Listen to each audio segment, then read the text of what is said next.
Today on NewsWatch, new developments in the Hillary Clinton email scandal. See what federal investigators found on the presidential hopeful's computer server. Plus, I have seen mothers with little babies, pregnant women, children, risking their lives on dangerous seas. an immigration crisis is sweeping through Europe. How believers on this Italian island are helping refugees. And doctors diagnosed this woman with osteoporosis at the age of 30 and told her she'd need to take medicine for the rest of her life. She changed what she was eating. Her diagnosis was reversed. We're going to show you what she did.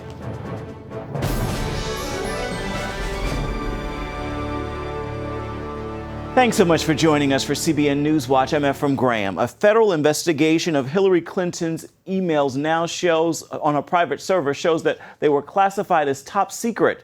The revelation is causing a deepening campaign crisis for the presidential candidate. Gary Lane is on the story. The new revelation of Hillary Clinton's official use of personal emails came from the intelligence community's inspector general.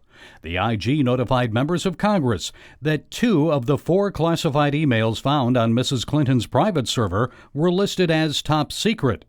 Clinton's campaign said it will turn over her server to the Justice Department. The FBI is already investigating whether the former Secretary of State sent or received classified government information on an unsecured system.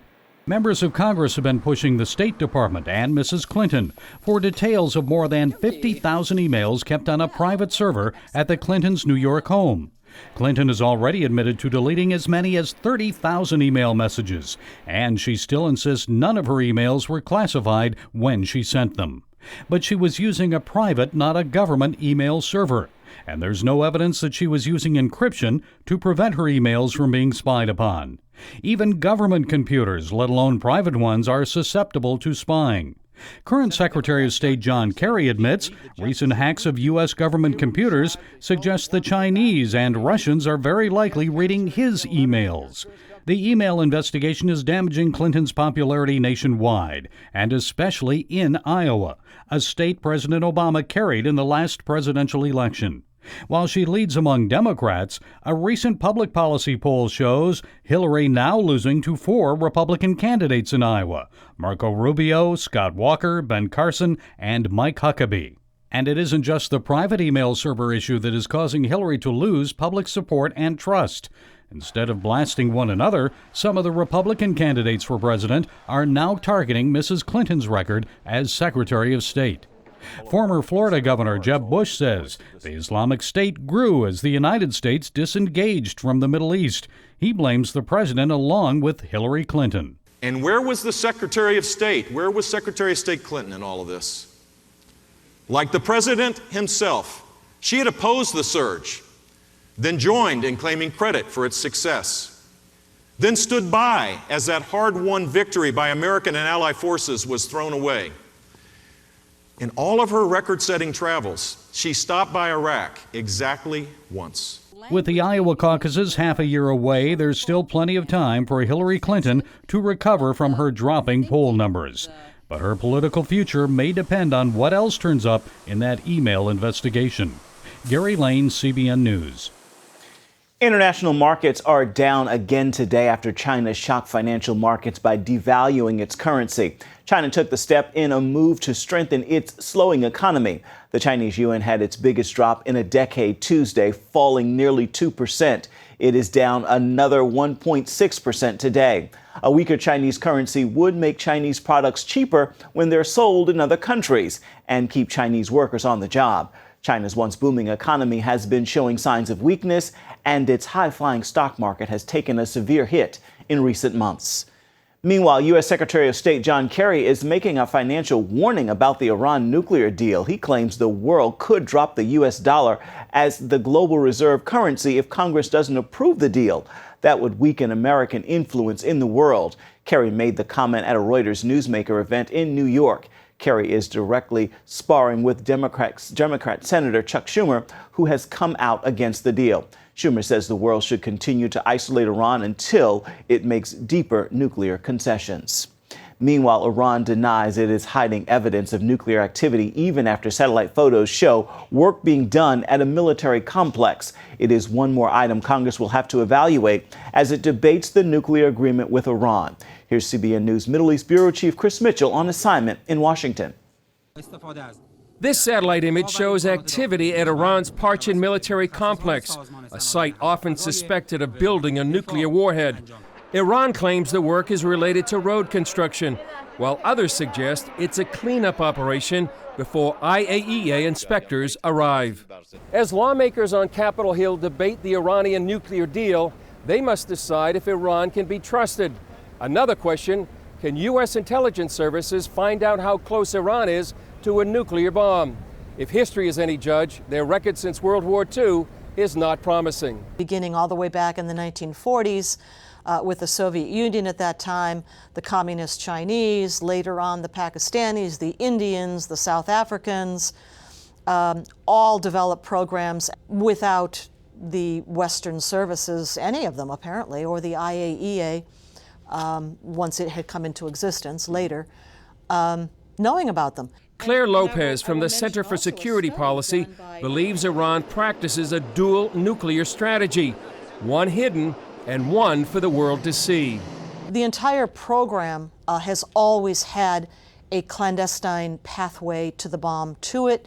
I don't think we have anywhere near 10 years or 15 years, but the real program moved underground and remains to this day, in large part, I think, a covert or a clandestine nuclear weapons program. And the proof of that is that every so often, another site will be revealed. Lopez agrees with Israel that the current nuclear deal fails to address Iran's secrets. I think that Prime Minister Netanyahu is exactly right to say that this deal, if it goes through, legitimizes the overt pathway to a bomb for Iran, but it doesn't even address the covert pathway to a bomb, which continues unaffected by sanctions or anything else. Given past failures of Western intelligence to uncover hidden nuclear programs around the world, U.S. lawmakers will have to determine they won't be fooled again. Chris Mitchell, CBN News, Washington. A young Mississippi couple has been arrested on charges of trying to join ISIS in Syria. The couple got married in June and told their families they were going on their honeymoon, but the FBI had been keeping tabs on them. Undercover agents pretending to be terrorists exchanged messages with the couple online and arrested them at the Golden Triangle Airport in Mississippi right before they boarded their flight to Turkey. Members of the couple's Mississippi community are in shock. Just a really nice kid, super smart, super intelligent, always very polite. It's terrifying. I know that it's something that's happening, throughout the United States, but like I said, it doesn't seem like something that would be going on here. The couple is being held without bond. A judge has struck down an Oklahoma law that restricted abortion-inducing drugs. The law required doctors to strictly follow label instructions when prescribing the drugs. The state's Republican-controlled legislature approved the measure, and Governor Mary Fallin signed it into law last year. But the Center for Reproductive Rights filed a lawsuit against it. The New York-based organization argued the law placed unconstitutional restrictions on non-surgical abortion in the earliest weeks of pregnancy and interfered with doctors' discretion. Still to come here on NewsWatch, refugees are risking death and flocking to Europe by the millions, and some of them are now forming terror cells. See how the people there are handling this immigration invasion. An unprecedented wave of immigration is washing up on the shores. It is causing both a humanitarian crisis and a security nightmare. You might think we're talking about the United States, but the place where all of this is happening is Europe. Dale Hurd brings us this story now from Rome. It is the largest refugee crisis since World War II. Millions of men, women, and children running for their lives from civil war, from ISIS, from religious persecution, and from hostile governments in Africa and the Middle East. We went to the remote Italian island of Lampedusa, just 70 miles from North Africa, where some of these migrants arrive, dead or alive. Here on the windswept island of Lampedusa, off the coast of Tunisia, Italian authorities have built camps like the one behind me to try to contain the refugee invasion. But they know more are coming. Lampedusa's tourist economy has taken a hit from the refugee crisis. But most islanders know they must help the refugees, according to Lampedusa resident Paula Pizzicore, who says she welcomes them. People of the island somehow just tolerate it because they know it's impossible to stop it, and it's possible to stop helping people. Roberto Recupero is a born-again Christian and a carabinieri, or military policeman on Lampedusa. He says his view of the refugees changed when he saw their bravery and determination. I have seen mothers with little babies, pregnant women, children, risking their lives on dangerous seas, and it changed my mind.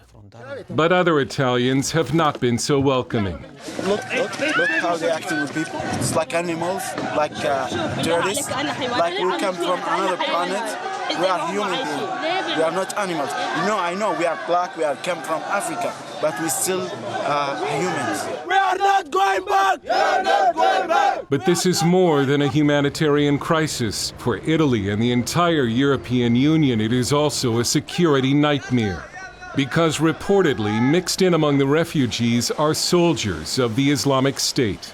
There are reports that ISIS is already here, that Islamic State soldiers have entered Italy with migrants and refugees from Africa.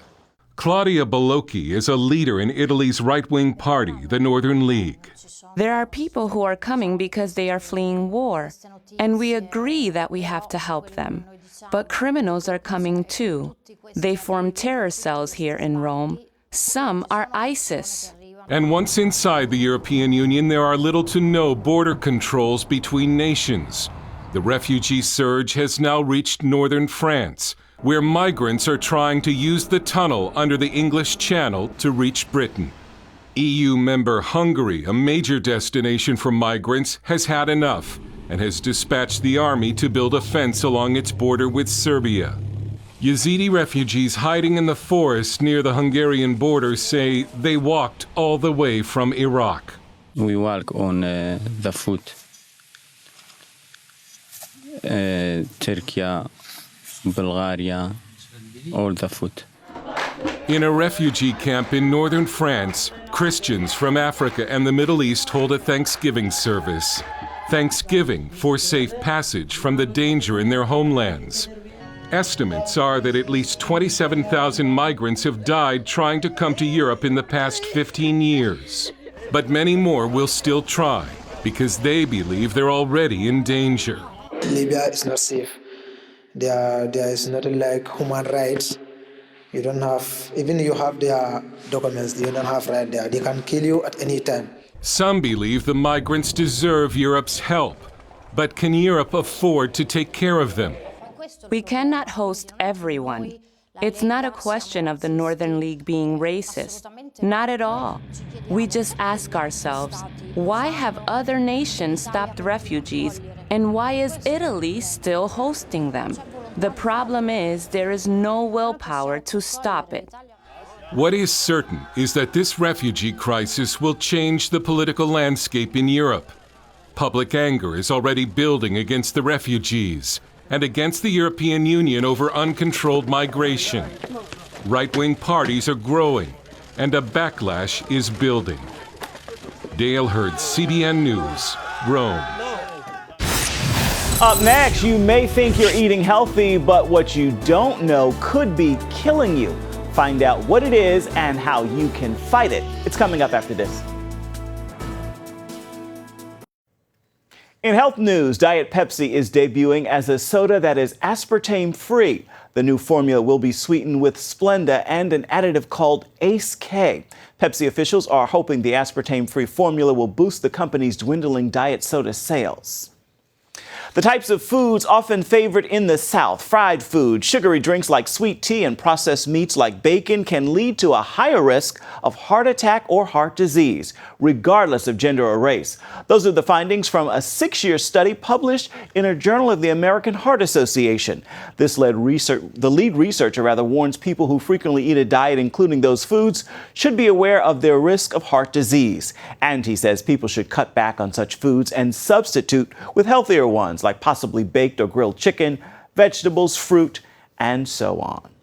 Well, it sounds strange, but people are starving themselves into obesity. Our bodies crave the nutrient found in healthy foods, but if you eat foods missing those vital nutrients, you will just keep craving more food. Unfortunately, our food supply is sorely lacking micronutrients. Even fresh fruits and vegetables are a lot less nutrient rich than they were a couple of generations ago. As Lori Johnson shows us, micronutrient deficiency can lead not only to obesity, but a whole host of other health problems as well. We all know that going without food causes malnutrition, but people who eat plenty can also suffer from it and become very sick. Just ask Mira Kelton. When I was 30, I was diagnosed with advanced osteoporosis, which means I had the bone density of an 80-year-old, which was quite a shock to the physicians at that time. They had no idea what had happened. And all they told me was that I was going to be on prescription medications for the rest of my life. It wasn't going to get any better, and that was going to be my new existence. Mira didn't want drugs and searched for a natural treatment. So I'm going to try taking calcium. Maybe that'll work. And then I started studying calcium, and that led to magnesium. And magnesium research led to vitamin D and boron and K. And all of a sudden I realized that at the heart of what had happened to me was a really big micronutrient deficiency, or a deficiency in these vitamins and minerals that my bones were just starving for. After 2 years of the right vitamins and minerals, her osteoporosis disappeared. Now she and her husband want to spread the news about the dangers of micronutrient deficiency. For me, it was osteoporosis, but it's also things like cancer. It has to do with your high blood pressure, your cholesterol levels, your metabolism, whether or not you sleep well. It has to do with everything, diabetes.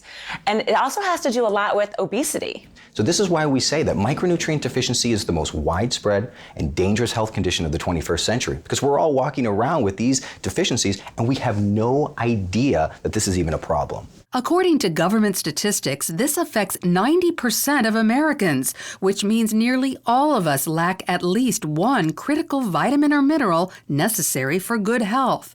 Topping the list, potassium, calcium, magnesium, and vitamins A, D, and E. Processed food is the major culprit because it's stripped of nutrients. In their book Naked Calories, the Keltons say 1/4 of the food we eat contains zero nutritional value. Some foods actually take away micronutrients. For instance, the phosphoric acid in carbonated drinks interferes with your body's ability to absorb calcium. There's a war going on right now with Americans and food manufacturers, and the problem is most Americans have no idea it's even going on. Most of us know processed food is bad for us, but what's shocking is that even fresh fruits and vegetables aren't as healthy as you might think.